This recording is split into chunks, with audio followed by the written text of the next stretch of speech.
Good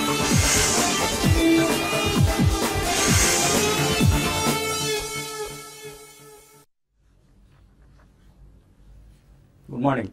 news and hair oil సమర్పిస్తున్న business breakfast షోకి స్వాగతం. It's going to be a bad day for the stock markets. గ్లోబల్గా ఒక sell of చూస్తున్నాం మనం. ఎస్టెక్స్ నిఫ్టీ కూడా ఒక 60 నుంచి 70 పాయింట్ల గ్యాప్ డౌన్ ఓపెనింగ్ను మన మార్కెట్ సంబంధించి సూచిస్తోంది. సో యూఎస్లో మనం లాస్ట్ 5 monthsలో ఎన్నడూ లేనంతగా వర్స్ట్ డే ఆఫ్ 2017 అంటున్నారు. సో ఆల్మోస్ట్ మోర్ దాన్ 1% నష్టపోయాయి all 3 key indices including Dow Jones, S&P 500, అలాగే నాస్డాక్. ఈ 3 ఇండిసెస్ కూడా లాస్ట్ నైట్ భారీ నష్టాలతో ముగిశాయి. ఈ మధ్యకాలంలో అంటే లాస్ట్ 5 monthsలో మనం ఎన్నడూ చూడనటువంటి నష్టాలు. సో ఆల్ 3 digit లాసెస్ చూసాం డౌ జోన్స్ సంబంధించి. ట్రంప్ గ్రోత్ విధానాలు ఏవైతే ఉన్నాయో వాటికి కాంగ్రెస్లో ఒక అడ్డుకట్ట పడుతుంది. కాంగ్రెస్ ఆమోదం తెలపకపోవచ్చు. ఫలితంగా హెల్త్ కేర్ రిఫార్మ్స్ మీద చాలా జాప్యం జరగచ్చు అన్న ఒక అంచనా మార్కెట్స్లో కన్సర్న్కి దారితీసింది. ఒకవేళ హెల్త్ కేర్ రిఫార్మ్స్ లేట్ అయితే ఆ తర్వాత ఆయన అనుకుంటున్న ట్యాక్స్ రిఫార్మ్స్ కూడా డిలే అవుతాయి. సో ఓవరాల్గా యూఎస్లో మళ్ళీ గ్రోత్కి అంతగా సానుకూలంగా ఉండకపోవచ్చు ట్రంప్ విధానాలు, ట్రంప్ ఎదుర్కొనే అడ్డంకులు, అవరోధాలు అన్న కన్సర్న్స్ స్టాక్ మార్కెట్స్లో కనిపిస్తున్నాయి. ఈ వాతావరణమే కమాడిటీస్లో కనిపిస్తుంది. కమాడిటీస్లో ఒక సెల్ ఆఫ్ చూస్తున్నాం. అలాగే క్రూడ్ ప్రైసెస్లో ఫాల్ చూస్తున్నాం. So across the asset classes ఒక సెల్లింగ్ చూస్తున్నాం మనం. ఈ మధ్య వచ్చిన వరుస ర్యాలీల తర్వాత వరల్డ్ ఇండిసెస్ అన్నీ కూడా లాస్ట్ ఫ్యూ మంత్స్లో రికార్డ్ హైస్కి వెళ్ళిన సంగతి మనం చూసాం, ఇంక్లూడింగ్ మన ఇండియన్ మార్కెట్స్లో నిఫ్టీతో సహా. సో ఇక్కడ నుంచి కొంత time wise, price wise correction మనం చూసే అవకాశం కనిపిస్తుంది. It's going to be very short term phenomena of course. ఎందుకంటే developed markets versus emerging markets పరిస్థితి ఎలా ఉంటుంది అన్నది మనం గత కొంతకాలంగా వైరుధ్యం చూస్తున్నాం. ఒకవేళ డెవలప్డ్ మార్కెట్స్లో సెల్ చేస్తే ఎమర్జింగ్ మార్కెట్స్ని కొనే అవకాశం ఉంటుంది. కాబట్టి మనలాంటి మార్కెట్స్కు అంతగా పెద్ద నెగిటివ్గా ఉండకపోవచ్చు. It is giving a buying opportunity అని కూడా మనం అనుకోవచ్చు. సో నేను చూసాం మనం ఒక strong block buster listing, DMart listing చూసాం. సో డీమార్ట్ లిస్టింగ్ మార్కెట్స్కు చాలా నిన్న, otherwise it was a very dull and losing market నిన్న ఎక్సెప్టింగ్ డీమార్ట్. సో ఒకే ఒక లిస్టింగ్తో రాధాకృష్ణ దమాని, మనం కృష్ణ అంటాం, అక్కడేమో కిషన్ అంటారు కదా, రాధాకిషన్ దమాని చాలా ఒక్కసారిగా లైమ్ లైట్లోకి వచ్చారు. ఇంత ముందు వరకు ఓన్లీ స్టాక్ మార్కెట్ సర్కిల్స్లోనే ఆయన బాగా సుపరిచితమైన వ్యక్తి. ఇప్పుడు రిటైల్ ఇన్వెస్టర్స్ అందరికీ ఆయన పేరు సుపరిచితం అయిపోయింది. In fact big bull Rakesh Jhunjhunwala తన గురువుగా చెప్పుకుంటూ ఉంటారు రాధాకిషన్ దమానిని. సో చాలా ఎప్పటి నుంచో స్టాక్ మార్కెట్స్లో మా చిన్నప్పటి నుంచి ఉన్న మనిషి. సో ఒకసారిగా లైమ్ లైట్లోకి వచ్చారు ఇప్పుడు. అండ్ అవెన్యూస్ సూపర్ మార్ట్స్ ఐపీఓతో రాధాకిషన్ దమాని పేరు ఇప్పుడు స్టాక్ మార్కెట్ సర్కిల్స్లో పూర్తిగా సుపరిచితమైంది. ఆయన ఒక్కసారిగా అనిల్ అగర్వాల్ అంటే వేదాంత గ్రూప్ అధినేత, అలాగే అనిల్ అంబానీ, గౌడ్రెస్ ఫ్యామిలీ, రాహుల్ బజాజ్ వీళ్ళందరినీ పక్కకి నెట్టి మరి he is now almost the 17th richest billionaire in India. So first place నిన్ననే కాకతాళీయంగానే అనుకోవచ్చు. ఫోర్బ్స్ లిస్ట్ కూడా వచ్చింది ధనవంతుల జాబితా. అందులో ఫస్ట్ ప్లేస్ ఆఫ్ కోర్స్ మన ఎవరో no surprises Mukesh Ambani $27.7 billion. తర్వాత హిందూజా బ్రదర్స్, లక్ష్మీ మిట్టల్ వీళ్ళందరూ ఎన్ఆర్ఐస్, ప్రవాస భారతీయులు. And Dilip Sanghvi Sun Pharma 4th ప్లేస్లో ఉన్నారు విత్ $15.1 billion మార్కెట్ క్యాప్. అలాగే పలవంజీ మిస్త్రీ, అజిమ్ ప్రేమ్జీ, శివ్ నాడార్, సునీల్ మిట్టల్, సైరస్ పూనావాలా అండ్ ఉదయ్ కోటక్ వీళ్ళు top 10 billionaires according to the Forbes list. So వీళ్ళ తర్వాత 17th ప్లేస్లో ఉన్నారు రాధాకిషన్ దమాని, డీమార్ట్ లేదా avenues super mart promoter. So ఆయన వర్త్ ఇప్పుడు $6 billion. తర్వాత స్థానంలో రాహుల్ బజాజ్ ఉన్నారు, $3.5 billion. Anil Agarwal $3 billion and Anil Ambani $2.7 billion. So ఎంత సావీ ఇన్వెస్టరో మనం దీన్ని బట్టి అర్థం చేసుకోవచ్చు. సో ఐపీఓస్లో సరే ఆయన ధనవంతుడా కాదా అన్నది పక్కన పెడితే ఐపీఓలో ఇన్వెస్ట్ చేసిన వాళ్ళు కూడా చక్కటి రిటర్న్స్ వచ్చాయి. 114% రిటర్న్ ఇన్ జస్ట్ 10 days. ఒక 10 రోజుల క్రితం డీమార్ట్ ఐపీఓలో అప్లై చేసిన వాళ్ళకి 50 షేర్లు అప్లై చేస్తే ఒకవేళ 50 షేర్లు వచ్చి ఉంటే రెట్టింపు కంటే ఎక్కువ లాభం వచ్చింది కదా. సో అటువంటి రిటర్న్స్ మనకు ఐపీఓస్లో మాత్రమే సాధ్యం. మనం ఎప్పటికప్పుడు అనుకుంటూ ఉంటాం. మంచి ఐపీఓస్, ఈ మధ్య వచ్చిన ఐపీఓస్లో క్వెస్ కార్ప్ కావచ్చు, డాక్టర్ లాల్ ప్యాథ్ ల్యాబ్స్ కావచ్చు, షీలా ఫోమ్ కావచ్చు, థైరోకేర్, ఇటువంటి ఐపీఓస్ అన్ని కూడా block buster returns, triple digit returns ని లిస్టింగ్ రోజే ఇచ్చిన పరిస్థితి మనం చూసాం. For instance Quess Corp 117% return మనకు లిస్టింగ్ రోజు చూసాం. సో ఇలాంటి ఎగ్జాంపుల్స్ మనకు చాలా ఉన్నాయి. చిన్న చిన్న companies like Birla pacific medspa or career point, Fineotex chemicals, PG electroplast, Bedmutha industries ఇలాంటివి గతంలో మంచి రిటర్న్స్ ఇచ్చాయి, ఫినామినల్ రిటర్న్స్ ని. అటువంటిదే డీమార్ట్ ఐపీఓలో కూడా చూసాం. సో మనం నేర్చుకోవాల్సిన లెసన్ ఏంటి ఈ మొత్తం ఉదంతం నుంచి అంటే ఐపీఓస్ కూడా మనం పోర్ట్ఫోలియోస్లో కొంత భాగాన్ని కల్పించాలి. సో ఐపీఓస్ కోసం కొంత డబ్బుని రిజర్వ్ చేసి పెట్టుకోవాలి ఐపీఓస్ కోసం. ఇప్పుడు మరొక ఐపీఓ కూడా మార్కెట్లో ఇవాళ ప్రారంభమవుతుంది, Shankara building products. It's a good issue review మరి కొంతసేపు తర్వాత చూద్దాం, but it's a good issue. So keep some money for Shankara building products also. With these words analyst అభిప్రాయాలు అంటూ తెలుసుకుందాం. సో మార్కెట్స్లో ఒక కరెక్షన్ బహుశా ఇవాళ నెగిటివ్ ట్రెండ్ ఒక రోజుకే పరిమితం అవుతుంది అనుకుంటున్నారా, లేదా ఇది కొంతకాలం కరెక్షన్ కొనసాగుతుంది, ఇన్వెస్టర్స్ కి ఒక బయింగ్ ఆపర్చునిటీ ఇస్తుంది అనుకుంటున్నారా? డెఫినెట్ గా అండి, ఇది ఒకటే రోజు ఈ రోజు ఒక రోజు ఆగేది కాదు. Definitely I think it will continue for some more time. ఎందుకంటే మనకి ఫిబ్రవరి 1 తర్వాత మీనింగ్ఫుల్ కరెక్షన్ అనేది time wise and price wise రాలేదు. 1 or 2 days పెరిగినా కానీ మళ్ళీ పడడం, మళ్ళీ ఇమీడియట్లీ పెరగడం అనేది మనం చూసాం.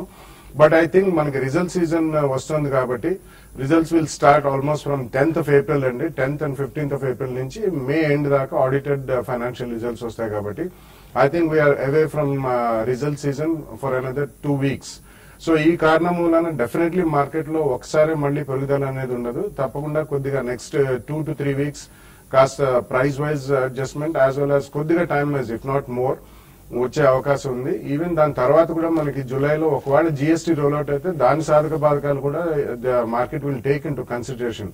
కాబట్టి ఎక్కువ వీక్నెస్ అనేది మార్కెట్ లో లేకపోయినా కానీ కరెక్షన్ మాత్రం డెఫినెట్లీ డ్యూ అని గతంలో అనుకున్నా, అదే ఇప్పుడు జరుగుతుందండి. But this is a very good opportunity అండి. రాబోయే 4 to 6 weeks లోపల రిజల్ట్ సీజన్ కంప్లీట్ అయ్యే లోపల మాత్రం తప్పకుండా మనం మంచి స్టాక్స్ అనేది కొనుగోలు చేయాలి. గతంలో కొన్ని sectors have done exceptionally well. Demonetization scare ఏదున్నా కానీ డిసెంబర్ లోనే కొన్ని companies have done very well. దాని తర్వాత చాలా మంది ఆ కంపెనీస్ జనవరి నుంచి we are seeing reasonably good movement అని చెప్పారు. సో అటువంటి కంపెనీస్ ఏవైతే ఉన్నాయో రాబోయే 1 or 2 quarters లో కొద్దిగా సద్దుమణిగి ఈ రీమానిటైజేషన్ కంప్లీట్లీ మార్చ్ ఎండింగ్ లోపల 100% అయిపోతుందని ఈవెన్ ఆర్బీఐ వర్గాల వాళ్ళు కూడా తెలిపారు. కాబట్టి I think రాబోయే 2 to 3 weeks or maybe 4 to 6 weeks లో definitely it's a good opportunity to buy some meaningful stocks at the first price point. దాని తర్వాత జూన్ ఎండింగ్ రిజల్ట్స్ ఇంకో క్వార్టర్ ఉంటుందండి. ఈ next 2 quarters are going to very crucial. After that market may really take off very well అనే ఆలోచన అందరిలో ఉంది. కాబట్టి use this opportunity next 4 to 6 weeks లో వచ్చే ఆపర్చునిటీలో కొన్ని స్పెసిఫిక్ సెక్టర్స్ ఎస్పెషల్లీ ఆటోమొబైల్స్ ఒకటి they are going in to BS4 అండి, ఎస్పెషల్లీ కమర్షియల్ వెహికల్స్ అన్ని కూడా. సో ఇటువంటి వాటిలో హయ్యర్ ప్రైసింగ్ ఉంటుంది. నాన్స్ ఆఫ్ చేంజ్ అంటే కంప్లీట్లీ ఎయిర్ కండిషన్ క్యాబిన్స్ తో అండ్ ABS సిస్టమ్స్ తో.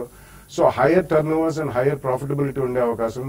Similarly auto ancillary, textiles, branded garments ఇటువంటివన్నీ కూడా they will do very well. Finance especially finance లో కొన్ని selected public sector undertaking banks and some of the private sector banks and NBFCs, micro finance companies ఇవన్నీ రాబోయే correction లో రాబోయే 4 to 6 weeks correction లో తప్పకుండా ఫస్ట్ ప్రైస్ పాయింట్ లో one should buy the stocks and wait for the next June quarter correction where you can buy it at the second and third price point.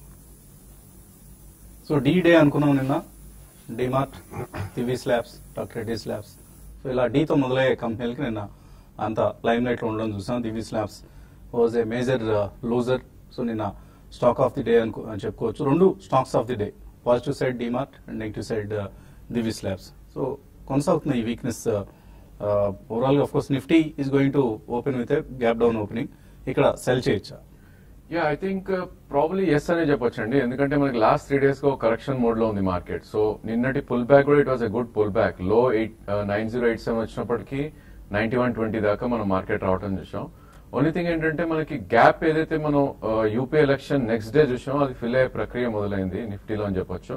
So gap అనేది 9060 నుంచి almost 8975 దాకా ఉంది. And probably ఆ gap మొత్తం fill అయ్యే chance ఎక్కువ కనిపిస్తుంది ఈ స్టేజ్ లో. So initially 60 points down Singapore Nifty చూపిస్తున్నప్పటికీ మేబీ ఒక 30-40 or maybe 50 points pull back వస్తే కనుక I think short positions create చేసుకోవచ్చు. బట్ స్ట్రిక్ట్లీ నిన్నటి హై ఏదైతే ఉందో 9147 దగ్గర స్ట్రిక్ట్ స్టాప్ లాస్ పెట్టుకోవాలి మేబీ కపుల్ ఆఫ్ డేస్ కోసం. అండ్ డెఫినెట్లీ మనకి 20-day మూవింగ్ యావరేజ్ ఏదైతే ఉందో 89-80 దాకా వచ్చే ఛాన్స్ కొద్దిగా ఎక్కువ కనిపిస్తుంది. And last couple of weeks గా మనం ట్రేడింగ్ ప్యాటర్న్ చూస్తే కనుక మనకి 20-day మూవింగ్ యావరేజ్ దగ్గరే సపోర్ట్ తీసుకోవడం జరిగింది. సో డెఫినెట్లీ మనకి రేంజ్ అనేది మాత్రం మార్కెట్ బేస్ అనేది 84-87 నుంచి ఆల్మోస్ట్ ఇప్పుడు క్లోజ్ టు 88 ఆర్ మేబీ 88-50 దగ్గర ఉందని చెప్పొచ్చు. సో ఈ నేపథ్యంలో short term traders probably I think ఒక 100-120 పాయింట్స్ కోసం షార్ట్స్ క్రియేట్ చేసుకోవచ్చు. అగైన్ 40-50 పాయింట్స్ అప్ సైడ్ మనం డెఫినెట్లీ స్టాప్ లాస్ పెట్టుకోవాలి. అదేవిధంగా బ్యాంక్ నిఫ్టీ చూస్తే కనుక ప్రాబ్లీ 20-day మూవింగ్ యావరేజ్ అయితే ఉందో 20,828 దగ్గర ఒక స్ట్రాంగ్ సపోర్ట్ ఉండే ఛాన్స్ ఉంది. అండ్ ఇది మనకి UP election result next day ఏదైతే గ్యాప్ అప్ ఉందో almost close to gap fill out అని చూస్తున్నాం మనం నిన్న. సో ఇది కొద్దిగా అండర్ పర్ఫార్మ్ చేసే ఛాన్స్ ఎక్కువ కనిపిస్తుంది నిఫ్టీ కన్నా. ఎందుకంటే నిఫ్టీ ఇంకా గ్యాప్ ఫిల్ చేయడానికి 100 పాయింట్స్ ఉంది, ఇది ఆల్రెడీ ఫిల్ చేసేసింది కాబట్టి. ఈవెన్ బ్యాంక్ నిఫ్టీ కూడా డౌన్వర్డ్ ఓపెన్ అయ్యి మేబీ పుల్ బ్యాక్ వచ్చి 21,150 వస్తే కనుక probably I think short positions create చేయొచ్చు విత్ 21,300 స్టాప్ లాస్ అండ్ 20,800 దాకా టార్గెట్ పెట్టుకోవచ్చు. Coming to Divi's probably I think నిన్నటి వాల్యూమ్ చూస్తే కనుక ప్రైస్ ఏదైతే పడిందో ప్రాబ్లీ 18-19% ఆ ప్రైస్ తో ఆ volume I think there is some buying happening అనిపిస్తుందండి. ఎందుకంటే మనకి ఫస్ట్ టైం అలర్ట్ వచ్చినప్పుడు 1.7 crores 2 days లో ట్రేడ్ అవుతుంది చూసాం. అండ్ నిన్నటి వాల్యూమ్ చూస్తే కనుక 2 crores 6 lakhs అయింది. సో ఇంత వాల్యూమ్ అయినప్పటికీ ప్రైస్ ఎక్కువ పడలేదు. సో ఐ మీన్ ఎక్కువ పడలేదు ఇన్ సెన్స్ 20% మేబీ 30% వరకు పడాల్సింది. So there is some support in Divi's అని చెప్పొచ్చు ఈ స్టేజ్ లో. సో ఎవరైతే 6 months 1 year కోసం విత్ 20 or 30% రిటర్న్ కోసం కొనాలి అనుకుంటే కనుక ప్రాబ్లీ స్టాప్ లాస్ తో డెఫినెట్లీ లాంగ్ పొజిషన్స్ అటెంప్ట్ చేయొచ్చు. 670 నుంచి 560 వరకు మంచి సపోర్ట్ బార్ ఉంది మంత్లీ చార్ట్స్ లో చూస్తే కనుక. సో 610 to 560 అక్యుములేషన్ జోన్ గా ఇప్పుడు దివీస్ చెప్పుకోవచ్చు. బట్ డెఫినెట్లీ మేబీ ఇంకా బ్యాడ్ న్యూస్ వస్తే కనుక పడే ఛాన్స్ రూల్ అవుట్ చేయలేం మనం కాబట్టి 530 కింద స్ట్రిక్ట్లీ స్టాప్ లాస్ అనేది పెట్టుకోవాలి. అండ్ మార్కెట్ పుల్ బ్యాక్ వస్తే కనుక ప్రాబ్లీ ఒక చిన్న గుడ్ న్యూస్ తోటి కూడా మేబీ ఇమీడియట్లీ కాకపోయినా 3 months 6 months లో 840 దాకా అప్ సైడ్ వెళ్ళే ఛాన్స్ ఎక్కువ కనిపిస్తుంది. ఓకే అండి, ఇక బ్రేక్ తీసుకోవాల్సిన సమయం. ఇన్వెస్టర్స్ నుంచి కాల్స్ మెయిల్స్ స్వీకరించబోయే ముందు కాసేపు ప్రకటన.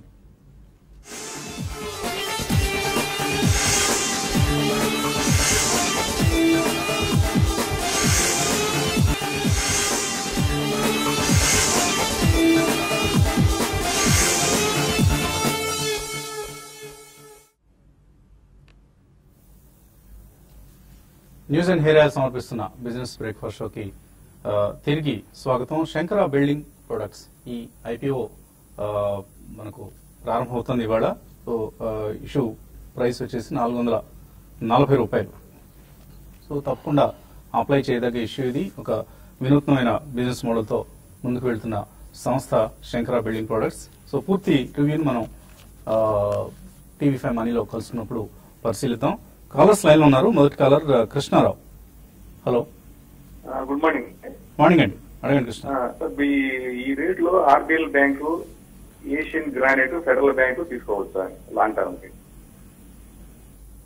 సో ఈ మూడు ఇప్పుడు కొద్దిగా మార్కెట్స్ కరెక్ట్ అయ్యే ఛాన్స్ ఉంది కాబట్టి ఈ సమయంలో తీసుకోవచ్చు లాంగ్ టర్మ్ కోసం. యా డెఫినెట్లీ అండి. కాబట్టి RBL bank and federal bank రెండు కూడా ఫెయిర్లీ లిక్విడ్ కౌంటర్స్. సో రెండిట్లో కూడా మీరు ఒక 2 price points లో కొనుక్కోవచ్చు. రాబోయే 3 to 4 weeks, రాబోయే 1 month లోపల.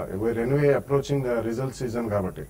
But both are doing fairly well. ఎందుకంటే ఆర్బిఎల్ న్యూ లిస్టింగ్ అనగానే చాలా అగ్రెసివ్ గ్రోత్ రేట్స్ ఉన్నాయి and management is extremely positive about the future growth rates.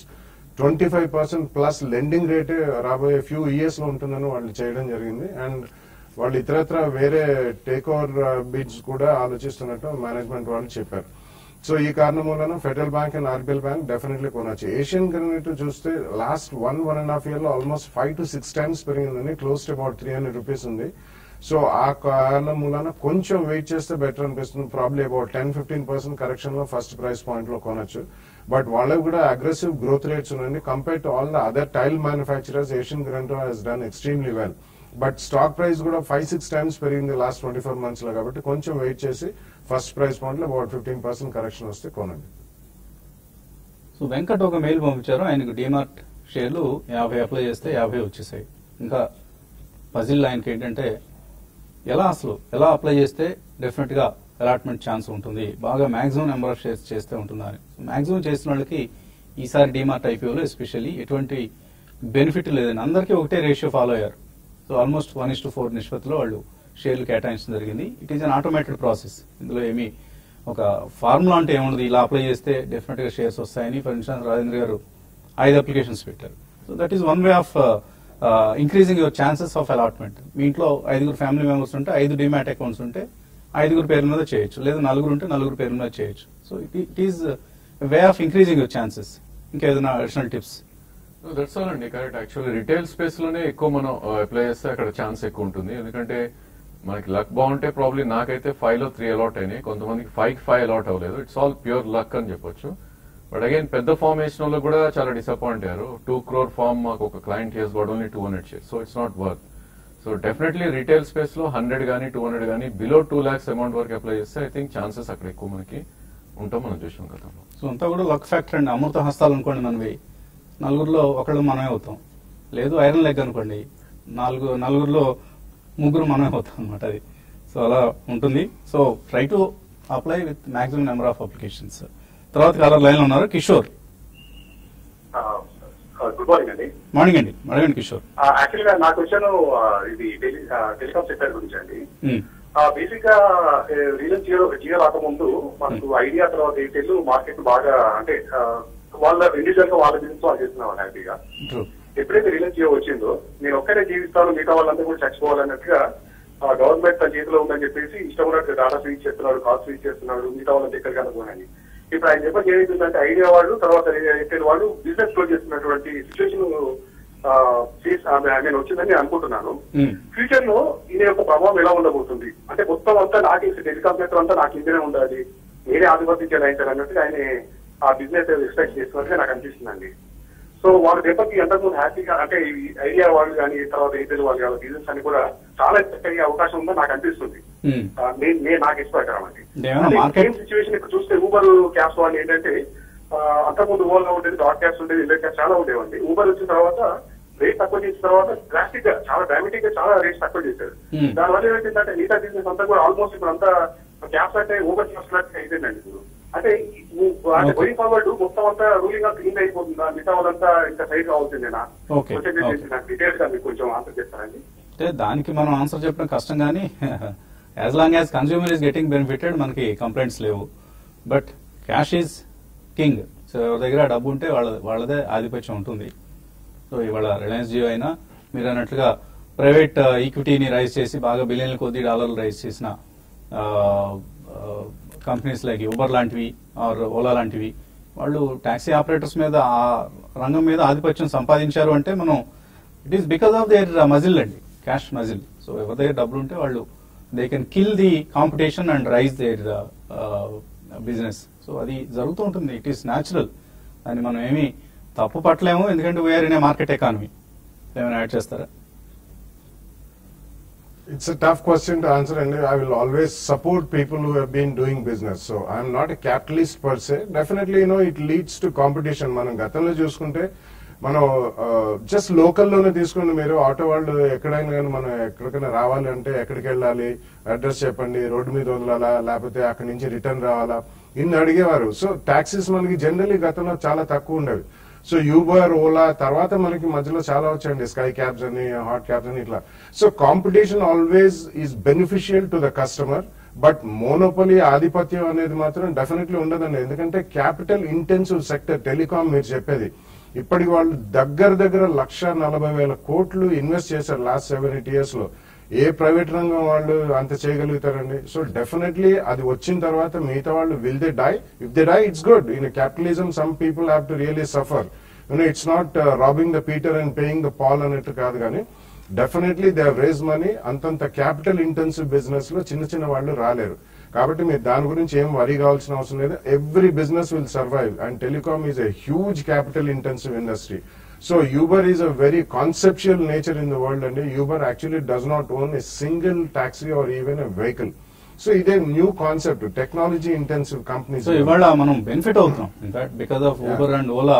బాలాగారు చెప్పినట్లే ఇంత ముందు ఆటోనే కాదు, టాక్సీ ఎక్కాలంటే కూడా చాలా ఖరీదైన వ్యవహారం. టాక్సీ బుక్ చేయాలంటే 1-2 సార్లు ఆలోచించాల్సింది ఇవాళ చిటికలో ఇలా ఊబర్ అంటున్నాం, ఎనీ టైం 24/7 ఒక టాక్సీ ఎక్కి మనం ఎంజాయ్ చేయగలుగుతున్నాం. సో దాన్ని మనం అప్రిషియేట్ చేయాలి. మేబీ కాంపిటీషన్ ని కిల్ చేసి మొనోపలీస్ వస్తాయంటే అలా రాకుండా ఎప్పటికప్పుడు వ్యవస్థ కాంపిటీషన్ కమిషన్ ఆఫ్ ఇండియా ఉంది, వ్యవస్థ నియంత్రిస్తూ ఉంటుందండి. ఇట్ ఈస్ లైక్ మన నేచర్ కనుక ఎప్పుడైనా మరీ జనాభా పెరిగిపోయినప్పుడు ఒక విపత్తు రావటం, లేదా మరింత పాపం పెరిగినప్పుడు మరొక పరిణామం జరగటం, ఇవన్నీ మనం చూస్తున్నాం కదా. అలాగే బిజినెస్ వ్యవస్థ కూడా ఎప్పటికప్పుడు కరెక్ట్ చేస్తూ ఉంటుంది. మనం ఏం వరి కావాల్సిన అవసరం లేదు. అంత మరీ అందరం మనం రిలయన్స్ జిఏ చేతుల్లోకో లేకపోతే ఊబర్ చేతుల్లోకి వెళ్ళిపోతాం అని మీరు కంగారు పడాల్సిన, ఆందోళన చెందాల్సిన అవసరం లేదు. ఎప్పటికప్పుడు వ్యవస్థలో లోపాలని సరిదిద్దుకుంటూ మనం ముందుకు సాగగలుగుతాం. Be optimistic, be positive. మరి ఎక్కువగా ఆలోచన చేసి బుర్ర పాడు చేసుకోవద్దు. సో ఆన్ దట్ నోట్ మనం మళ్ళీ యూట్యూబ్ ప్రసారంలో కలుద్దాం. Keep watching TV5.